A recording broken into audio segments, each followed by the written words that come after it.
Hello everyone and welcome to UG snap mentor guys. आज के इस वीडियो लेक्चर में हम 24 जून को हुए फर्स्ट शिफ्ट वाले एग्जाम का कंप्लीट पेपर सॉल्यूशन करने वाले हैं। हम एग्जैक्ट क्वेश्चन देखेंगे प्लस उनके आंसर समझेंगे कि किस तरह के क्वेश्चंस पूछे गए थे और उनके आंसर क्या होंगे। अगर आज आपका एग्जाम था तो आप भी कमेंट करके बता सकते हैं कि और किस तरह के क्वेश्चन आपके एग्जाम में पूछे गए थे, ताकि बाकी एस्पिरेंट्स को हेल्प हो सके। तो इसलिए कंटिन्यू करते हैं। मेक श्योर आप चैनल को सब्सक्राइब जरूर कर लें, बिकॉज यहाँ पर हम यूजी स्नेट एग्जाम के बाद भी अगर टीचिंग जॉब की वैकेंसीज आती हैं तो उसके रिगार्डिंग हम आपको रेगुलर बेसिस पर अपडेट देते हैं अपने चैनल के थ्रू।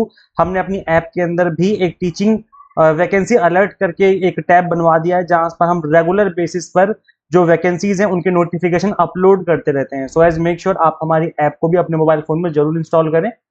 एक छोटा सा अनाउंसमेंट भी कर देते हैं आप सभी के लिए कि अगर आप दिसंबर 2026 एग्जाम के लिए प्रिपेयर करना चाहते हो तो हमने 3 मंथ, 6 मंथ और 12 मंथ के एग्जाम टारगेटेड कोर्सेज आपको अवेलेबल करवा दिए हैं।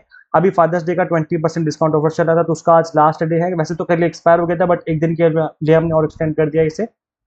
हम आपको पेपर 1 पढ़ाते हैं, कॉमर्स मैनेजमेंट पॉलिटिकल साइंस पढ़ाते हैं। यहाँ पर कंप्लीट कंटेंट बायलिंगुअल मिलता है आपको, टू द पॉइंट और एग्जाम टारगेटेड लेक्चर्स के साथ साथ आपको 100 mock test and PDF notes मिल जाते हैं, जिसके थ्रू आप मल्टीपल टाइम रिवीजन और प्रैक्टिस कर पाएंगे। तो गाइस करना क्या होगा, आपको सिंपली गूगल प्ले स्टोर से एग्जाम मेंटर ऐप इंस्टॉल कर लेनी है। अगर आप एक iOS यूजर हैं तो उसका लिंक हमने आपको अलग से इसी वीडियो के description box and comment box में अवेलेबल करवा दिया है। तो गाइस देखिए, क्वेश्चन पूछा गया था टॉक्सिसिटी से रिलेटेड था। अब एग्जैक्ट क्वेश्चन नहीं पता चल पाया है। अगर ये क्वेश्चन था तो आप हमें कमेंट सेक्शन में बता सकते हैं। एक एस्पिरेंट ने बताया कि इस तरीके का क्वेश्चन पूछा गया था, उसको भी अच्छे से क्वेश्चन याद नहीं था, बट लगभग ऐसा ही क्वेश्चन था। क्वेश्चन था which of the following contaminants in water can cause adverse human effects such as mental disturbance and impairment of speech, hearing and vision। तो आर्सेनिक हो गया, मिथाइल मर्करी हो गया, लेड हो गया, आपका निकेल एंड क्रोमियम हो गया। तो गाइस देखो, इसी तरह की जो चीजें हैं वो आपके एग्जाम में गिवन थी, पूछा गया था। तो गाइस इसका राइट आंसर हो जाएगा मिथाइल मर्करी। इसके अलावा एक क्वेश्चन शायद इसका सिलिका डस्ट से रिलेटेड था, लेड और पॉइजनिंग से रिलेटेड था। अब गाइस ये एग्जैक्ट क्वेश्चन क्या था नहीं पता है, बट क्योंकि लेड पॉइजनिंग का जो वर्ड है ये हमें पता चल गया कि इससे रिलेटेड क्वेश्चन था, तो चलो हम एक बार जो लेड के द्वारा जो डिसीज हो जाती हैं उसको एक बार गो थ्रू कर लेते हैं। तो guys exposure to lead causes lead poisoning, plumbism बोलते हैं इसको हम, a toxic condition that damage multiple body system because lead accumulates in the blood, soft tissues and bones. Even low level exposure can cause irreversible damage. तो जो damage है वो irreversible होता है, अगर एक बार बॉडी में फैल गया तो उसको ठीक करना मुश्किल हो जाएगा। अब दोनों के लिए ऊपर अलग अलग तरह के प्रभाव पड़ते हैं, चिल्ड्रन के ऊपर अलग और अडल्ट के ऊपर अलग। चिल्ड्रन के ऊपर जो प्रभाव पड़ते हैं वो न्यूरोलॉजिकल डैमेज डाल सकता है। इससे क्या होगा, उनके जो दिमाग है वो प्रॉपर तरीके से काम नहीं करेगा, उनका आईक्यू लेवल लो रह जाएगा, डिसेबिलिटी हो जाएंगी, वो चीजें समझ नहीं पाएंगे, सीख नहीं पाएंगे, उनका दिमाग प्रॉपर तरीके से काम नहीं करेगा और बिहेवियर डिसऑर्डर भी हो सकता है। इसके अलावा गाइज इंसेफेलोपैथी जो होता है ये भी हो सकता है। Severe and high level exposure can cause swelling of the brain leading to the seizures, coma and death तक हो सकती है। फिजिकल डेवलपमेंट में भी प्रॉब्लम आती है, हेयर लॉस हो सकता है, स्लो ग्रोथ हो सकती है, स्पीच में भी प्रॉब्लम हो सकती है। तो ये जो प्रॉब्लम्स है वो चिल्ड्रन के अंदर देखने को मिलती है। अडल्ट्स के अंदर भी कुछ प्रॉब्लम्स हो सकती हैं लेड की वजह से। कार्डियोवास्कुलर डिसीज हो जाती है ना, कि like high risk of blood pressure and hypertension हो सकती है। किडनी डिसीज भी हो सकती है, chronic nephropathy and reduce kidney function. थोड़े से मेडिकल टर्म्स हैं ये। इसके अलावा रिप्रोडक्टिव इशू हो सकते हैं, ब्लड डिसऑर्डर भी देखने को मिल सकता है, एनीमिया की प्रॉब्लम भी हो सकती है। तो ये जो प्रॉब्लम है वो लेड की वजह से हो सकती है। अब देखने वाली बात ये कि ऑप्शन में क्या गिवन था। गाइस आज के एग्जाम में लोकेशन पूछी गई, लोकेशन नहीं, फाउंडर पूछे गए थे। ये जो एंशिएंट यूनिवर्सिटीज है इनके फाउंडर के ऊपर क्वेश्चन था। तो वैसे तो मैंने कल जब मैंने वीडियो क्लास ली थी 23 जून का, जो मैंने पेपर सॉल्यूशन करवाया था, इसमें मैंने इस टेबल को आपको एक्सप्लेन किया था। जिसने इस वीडियो को देखा हुआ आई एम श्योर वो लोग आंसर करके आए होंगे। तो यहाँ पर एंशिएंट यूनिवर्सिटीज की लोकेशन भी मैंने बताई थी कि कौन कहाँ पे सिचुएटेड है, बिकॉज कल लोकेशन पे क्वेश्चन पूछा गया था, आज फाउंडर के ऊपर क्वेश्चन पूछ लिया है। तो मैंने इस टेबल को आपको कल ही एक्सप्लेन किया था और आज देखो क्वेश्चन भी पूछ लिया गया इसके ऊपर। तो यहाँ पर लोकेशन मेंशन है कौन से स्टेट में है, जैसे नालंदा यूनिवर्सिटी बिहार में है। किसने स्टैब्लिश की, कुमार गुप्ता वन ने स्टैब्लिश की ड्यूरिंग 5th सेंचुरी। तक्षशिला किसी एक पर्सन ने स्टैब्लिश नहीं की, लेकिन मौर्य एम्पायर के टाइम पर ये फली फूली है, इस वजह से मौर्य एम्पायर से रिलेटेड है। अभी इस टाइम पर पाकिस्तान में सिचुएटेड है, ये पंजाब प्रोविंस में, जो कि थोड़ा सा पार्ट पंजाब का पाकिस्तान में भी आता है। Takshashila reputation as a massive international centre of Buddhist and secular scholarship grew substantially under the Maurya dynasty which produce legendary scholars like Chanakya and Panini. तो ये जो फेमस पर्सनैलिटीज इन्होंने तक्षशिला से स्टडी की है, तो ये जो फेमस पर्सनैलिटीज हैं ये काफी इंपॉर्टेंट है, इससे रिलेटेड भी क्वेश्चन बन चुका है पहले। विक्रमशिला के जो फाउंडर है धर्मपाला है, वल्लभी के मैत्रिका डायनेस्टी, उदंतापुरी के गोपाला, सोमापुरी महावीरा के धर्मपाला, जगद्दला महावीरा के रामपाला, पुष्पागिरी यूनिवर्सिटी के अशोका द ग्रेट, इन्होंने इसको फाउंड किया था। तो इससे रिलेटेड जो क्वेश्चन है आज के एग्जाम में देखने को मिला है, इसको याद कर लीजिए अच्छे से। अगेन गाइस, इन्वायरमेंट एक्ट मैंने आपको कल भी करवाया, परसों 22 जून को मैंने करवाया था, जब मैंने सॉल्यूशन वाली क्लास ली थी, आप देखेंगे तो उसमें एक वीडियो ये टॉपिक मिल जाएगा।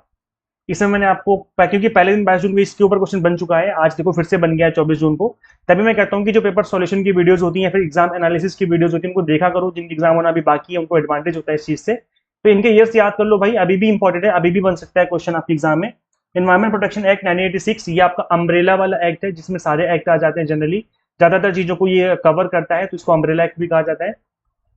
Air pollution act 1981, water pollution 1974, public liability insurance act 1981, wild life act 1972। इससे रिलेटेड क्वेश्चन पूछा गया था, शायद क्रोनोलॉजी या फिर मैच ऑफ द फॉलोइंग का क्वेश्चन होगा।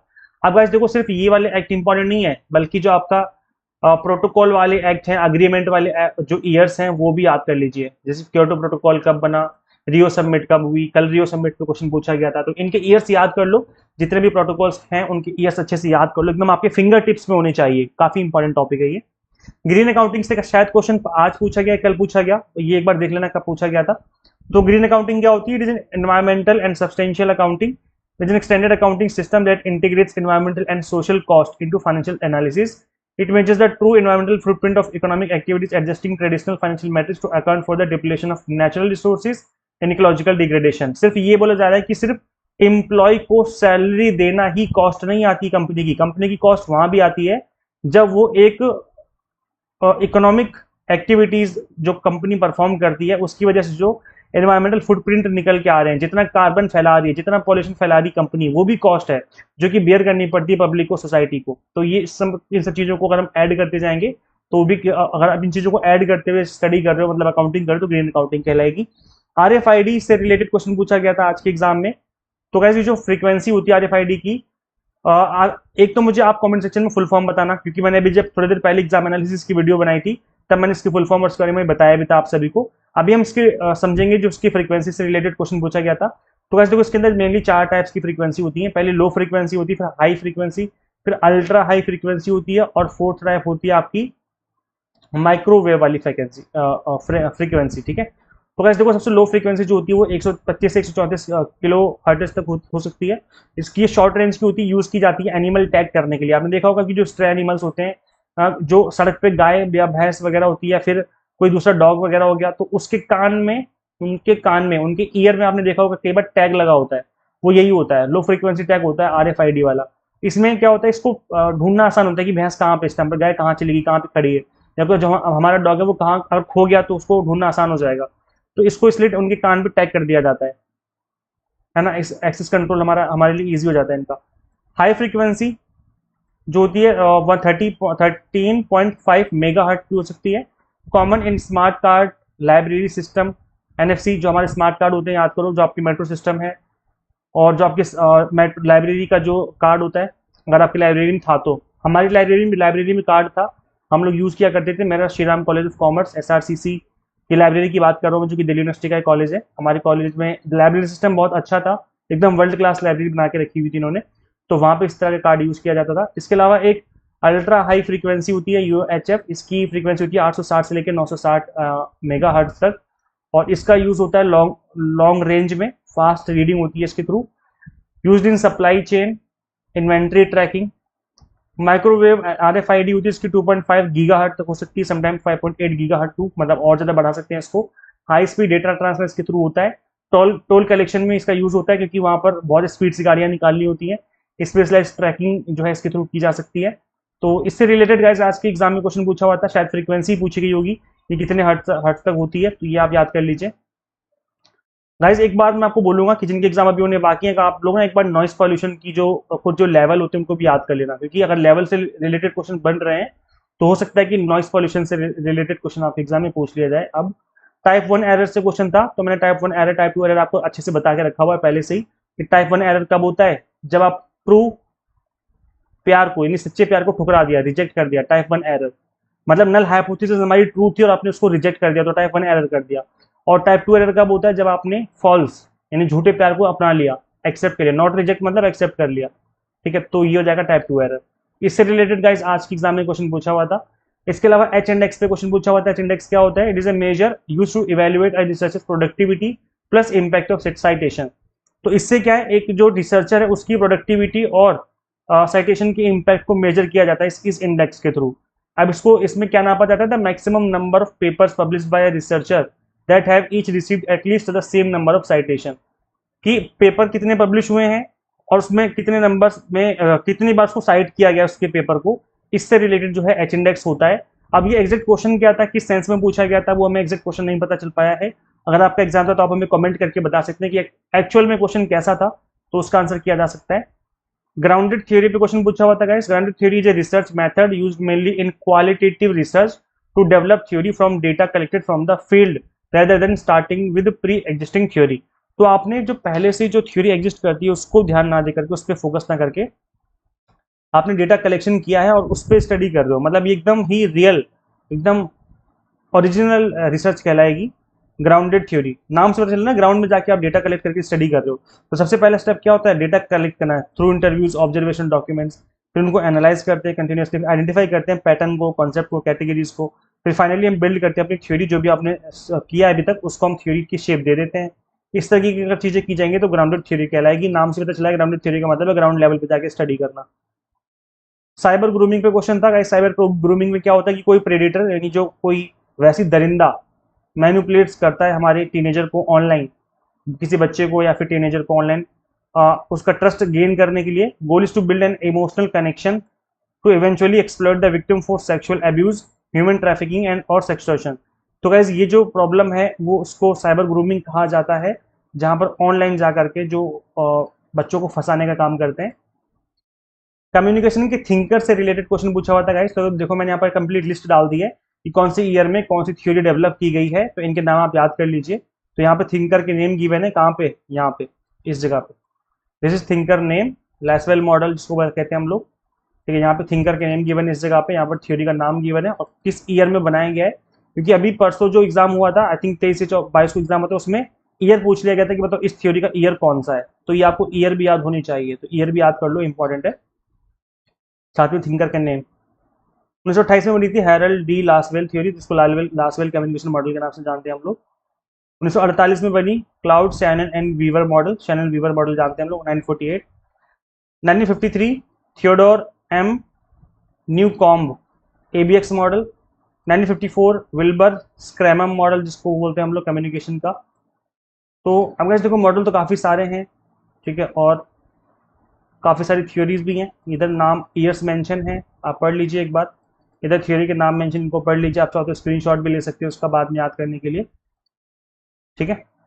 आगे बढ़ते हैं, चाहो तो स्क्रीनशॉट ले लो इसका भाई, स्क्रीनशॉट चाहिए तो आप इसका स्क्रीनशॉट ले सकते हैं। आगे बढ़ते हैं, मिनमाता डिसीज पे क्वेश्चन पूछा हुआ था। तो मिनमाता जो एक जगह का नाम है जो कि जापान में है, मिनमाता। सी फूड में प्रॉब्लम हो गई थी क्योंकि इंडस्ट्रियल पॉल्यूशन फैल गया था वहां पर, बायो एक्यूमुलेट हो गया था सी फूड के अंदर। और जापान में काफ़ी ज़्यादा सी फूड खाया जाता है, मछली और बाकी जो चीज़ें पानी वाली खाई जाती हैं, जिसकी वजह से नर्व डैमेज होने स्टार्ट हो गई थी लोगों के अंदर। Irreversible brain and nerve damage हो गया था और सेंसरी लॉस हो गया था और कॉमा और डेथ तक होने लगी थी लोगों की। 1950 के आसपास की बात है ये। तो इसको तब किया गया था। अच्छा, ये किसकी वजह से होता है? मिथाइल मरकरी की वजह से होता है। तो ये नाम भी आप याद कर सकते हो, न्यूरोलॉजिकल सिंड्रोम कहते हैं इसको, मिनमाता डिसीज को। तो इससे रिलेटेड क्वेश्चन पूछा हुआ था। क्वेश्चन परसेंटेज का क्वेश्चन था जिसमें मैचिंग करनी थी आपको। इस तरीके की वैल्यूज गिवन थी आपको यहाँ पर 4, और फिर यहाँ पे मैच करना था कि किसकी वैल्यू क्या होगी। तो परसेंटेज निकालना तो ईजी होता है। जैसे सपोज करो हमें 5% निकाला है 10 का, तो क्या करेंगे 5/100 अपॉन में 10, इससे कट गया और 10 से इसको काट दो, 1/2 यानी कि 0.5% हो गया। तो इस तरीके से परसेंटेज निकालते हैं हम लोग। 4% निकाला था, 4/100 मल्टीप्लाई बाय 13/2, 2 दूना 4, ये 50 हो जाएगा। बाकी डिवाइड करके कैलकुलेट करके निकाल दो आंसर कितना निकल के आ रहा है। तो ये आई थिंक इस तरह के जो क्वेश्चन है वो तो हो जाने चाहिए। प्लानिंग कमीशन से रिलेटेड क्वेश्चन का पूछा हुआ था। प्लानिंग कमीशन 1950 में स्टैब्लिश हुआ था, 2014 तक चला और इसका काम था, सेंट्रल इंस्टीट्यूशन था ये इंडिया का, जो कि 5 ईयर प्लान लेके आते थे हर बार और सोशियो इकोनॉमिक डेवलपमेंट करने का काम था। अब जो है 2014 के बाद इसको रिप्लेस कर दिया गया, रिप्लेस्ड बाय नीति आयोग। और इसको रिप्लेस किसने किया? प्राइम मिनिस्टर ने डिसॉल्व कर दिया 2014 में, इसको डिसॉल्व किया गया प्लानिंग कमीशन को, क्योंकि एक एडवाइजरी बॉडी थी। अगर ये कि स्टैट्यूटरी बॉडी होती तो इसको डिसॉल्व करना मुश्किल होता, लेकिन क्योंकि एडवाइजरी बॉडी थी, इसका एक्ट नहीं बना हुआ था, तो इसको डिसॉल्व करना आसान था, इसलिए इसको डिसॉल्व करके नीति आयोग बना दिया गया। अब नीति आयोग की फुल फॉर्म आप मुझे कमेंट करके बता सकते हो कि कब स्टैब्लिश हुआ है ये, देखते हैं कितने बच्चों को पता है कब स्टैब्लिश हुआ और इसकी फुल फॉर्म। चलो फटाफट से कमेंट कर दो, देखते हैं कितने बच्चों को पता है ये। एक क्वेश्चन गाइस मैथ्स का ये पूछा गया था, भाई इस तरह का क्वेश्चन 2 दिन से आ रहा है, लगातार इस तरह के क्वेश्चन पूछे जा रहे हैं, तो मैं सोच रहा हूँ कि आपको प्रैक्टिस करवा दी जाए। अलजेब्रा से रिलेटेड जो क्वेश्चन बन रहे हैं मैं आपको प्रैक्टिस करवाऊंगा, अभी अगले 1 से 1.5 घंटे में क्लास मिल जाएगी आपको, और मैं यहाँ पर आपको प्रैक्टिस करवाने वाला हूँ इस तरह की क्वेश्चंस की। तो जो भी अलजेब्रा से रिलेटेड क्वेश्चन बन रहे हैं, मेक श्योर आप इस वीडियो को देखें जिनके एग्जाम अभी होने बाकी हैं। तो गाइस देखो, क्वेश्चन पूछा हुआ था कि इस तरीके से कि x की वैल्यू गिवन है 5, x प्लस 1/x, और इसकी वैल्यू कैलकुलेट करनी है। अब गाइस जब भी देखो यहाँ पर अगर आपको स्क्वायर में गिवन है तो कुछ नहीं करना, इसी का स्क्वायर कर दो जो वैल्यू गिवन है। तो जब आप इसका स्क्वायर कर दोगे तो क्या हो जाएगा? ये हो जाएगा एक्स स्क्वायर, ए स्क्वायर यानी कि ए स्क्वायर प्लस बी का स्क्वायर प्लस 2ab हो जाएगा, 2 multiply by x upon into में 1/x, तो एक्स एक्स कट गया, और ये क्या हो जाएगा? X square plus 1/x square plus 2, भाई यही हो जाएगा ना। अब आपको इसकी वैल्यू पता लगानी है, ठीक है, और आपको इसकी वैल्यू गिवन है, तो सिंपल है ना। अब कुछ नहीं करना, क्योंकि हमने जब इसको एक्सपेंड कर दिया, किसको एक्सपेंड कर दिया? हमने इसका स्क्वायर एक्सपेंड किया ना, तो ये जो है x प्लस 1/x का स्क्वायर, इसी को हमने एक्सपेंड किया ना यहाँ पर, तभी ये वैल्यू बन के आई है। तो x प्लस 1/x की वैल्यू पता है हमें 5 गिवन है क्वेश्चन में, तो यहाँ पे हो जाएगा 5 का square is equal to x square plus 1/x square plus में 2, और ये 5 का स्क्वायर कितना हो जाएगा? 25, और 2 इधर आके हो जाएगा माइनस का 2, अब और इक्वल में ये रखा हुआ जो वैल्यू रखी हुई हमारे यहाँ पर कि 25 में से 2 जाएगा तो 23 बचेगा, तो आंसर हो जाएगा 23, यानी कि ऑप्शन नंबर डी हो जाएगा राइट आंसर। अब वैसे देखो, इस तरह के क्वेश्चंस करने का एक तरीका मैं बता देता हूँ। जनरली यहाँ पर सपोज करो यहाँ पर x की पावर 3 गिवन होती है, x की पावर 3 गिवन होती है, यहाँ पर हम फॉर्मूला लगा देते x अपॉन x की पावर 3 लगा देते, यानी a प्लस बी का होल क्यूब वाला फॉर्मूला लगा देते, और इसको कर देते हम एक्सपेंड, है ना। इस यानी कि इस फॉर्मूले के अकॉर्डिंग इसको एक्सपेंड कर देते हैं हम। जहां पर हमें इसकी वैल्यू निकालनी होती तो हम आराम से निकाल लेते, क्योंकि यहाँ पर 3 वैल्यू गिवन होती और फिर वहां पर फॉर्मूले में 3 आ जाता इसको एक्सपेंड करने पे, और इसकी वैल्यू पुट कर देते हैं हम 5 यहाँ पर, 5 की मल्टीप्लाई 5 का क्यूब यानी कि 125 हो जाता है इक्वल में, और यहाँ पर जो एक्सपेंडेड वैल्यू थी उसको सॉल्व कर देते हैं। तो इस तरीके से आप इन क्वेश्चंस को सॉल्व कर सकते हो। वैसे मैं करवाऊंगा अभी अगले 1 से 2 घंटे में इस तरह के क्वेश्चंस करवा दूंगा आपको और प्रैक्टिस करवा दूंगा, ताकि आपसे कोई मिस्टेक ना हो, अगर क्वेश्चन बने एग्जाम में तो आप उसका आंसर कर पाएं। तो उसका वेट कर लीजिए, थोड़ी देर में मैं आपको वीडियो ला दूंगा। एसडीजी एमडीजी गोल से रिलेटेड क्वेश्चन बन रहे हैं गाइस, तो इसका आप स्क्रीनशॉट ले लो। वैसे मैंने एसडीजी काफी आसान भाषा में ट्रिक के साथ 17 गोल्स आपको याद करवा दिए हैं। अगर आपको 17 गोल्स याद नहीं है, फिर आप भूल जाते हो, तो आप मेरी वीडियो जरूर देखें। यूजीसी नेट मेंटर यूट्यूब पर सर्च करना, हमारे चैनल का नेम आगे लिख देना एसडीजी, ऐसे लिख करके सर्च करोगे यूट्यूब के ऊपर तो मेरी वीडियो आ जाएगी। उसमें मैंने ट्रिक के साथ समझाया हुआ है कैसे आपको याद रखना है, लाइफ टाइम के लिए आप याद रखोगे, कभी भूलोगे नहीं। तो याद कर लीजिए, अभी मौका अगर एग्जाम आपका होना बाकी है, किससे रिलेटेड बार बार क्वेश्चन बढ़ रहे हैं आपके एग्जाम में। बाकी देखो, पेपर थोड़ा मॉडरेट सा टफ की तरफ ही था, जो अभी 24 जून को फर्स्ट शिफ्ट में एग्जाम हुआ है, इजी पेपर नहीं था ऐसा एस्पिरेंट्स से कह रहे हैं। बाकी अगर अभी आपका एग्जाम होना बाकी तो आप रिवीजन सीरीज 4.0 फॉलो कर सकते हैं। यहाँ पर हमने पेपर 1 के ऑल 10 यूनिट्स को मिनिमम टाइम में रिवाइज करवाया है, हर एक यूनिट को हमने 30 से 40 मिनट में फिनिश कर दिया है। तो केवल इंपॉर्टेंट एवरग्रीन टॉपिक्स अगर आप रिवाइज करना चाहते हो मिनिमम टाइम में, तो आप इस सीरीज को फॉलो करिए। ये आपकी सीरीज जो है ये आपके लिए बहुत ही हेल्पफुल रहने वाली है। मिनिमम टाइम में क्रिस्प वे में आप ऑल 10 यूनिट्स रिवाइज कर सकते हो। बाकी अगर दिसंबर 2026 एग्जाम की प्रिपरेशन करना चाहते हो तो हमने आप सभी के लिए 3 मंथ 6 मंथ वाले कोर्सेज अवेलेबल करवा दिए हैं, तो आप इनरोल कर सकते हो। हम आपको पेपर 1 पढ़ाते हैं, कॉमर्स मैनेजमेंट पॉलिटिकल साइंस पढ़ाते हैं, कंप्लीट कंटेंट आपको यहाँ पर बाइलिंगुअल मिलता है, 100 मॉक टेस्ट पीडीएफ नोट्स मिल जाते हैं। अभी फादर्स डे का 20% डिस्काउंट ऑफर भी चल रहा है, आज रात 12 बजे तक के लिए अवेलेबल है, उसके बाद ऑफर एक्सपायर हो जाएगा। आज 24 जून है, आज रात 12 बजे तक के लिए ऑफर है, उसके बाद एक्सपायर हो जाएगा। तो अगर आप इंटरेस्टेड हैं और सीरियस है इस एग्जाम को लेकर के, क्रैक करना चाहते हैं कमिंग सेशन में, तो इनरोल कर लीजिए विदाउट डिले किए हुए। ज्यादा सोचो मत, यहाँ पर कंप्लीट कंटेंट आपको बाइलिंगुअल मिलने वाला है और एग्जाम टारगेटेड मिलने वाला है। गाइस करना क्या होगा, सिंपली गूगल प्ले स्टोर से एग्जाम मेंटर ऐप इंस्टॉल कर लेनी है। अगर आप iOS यूजर है तो उसका लिंक हमने अलग से डिस्क्रिप्शन बॉक्स में कमेंट बॉक्स में अवेलेबल करवा दिया है।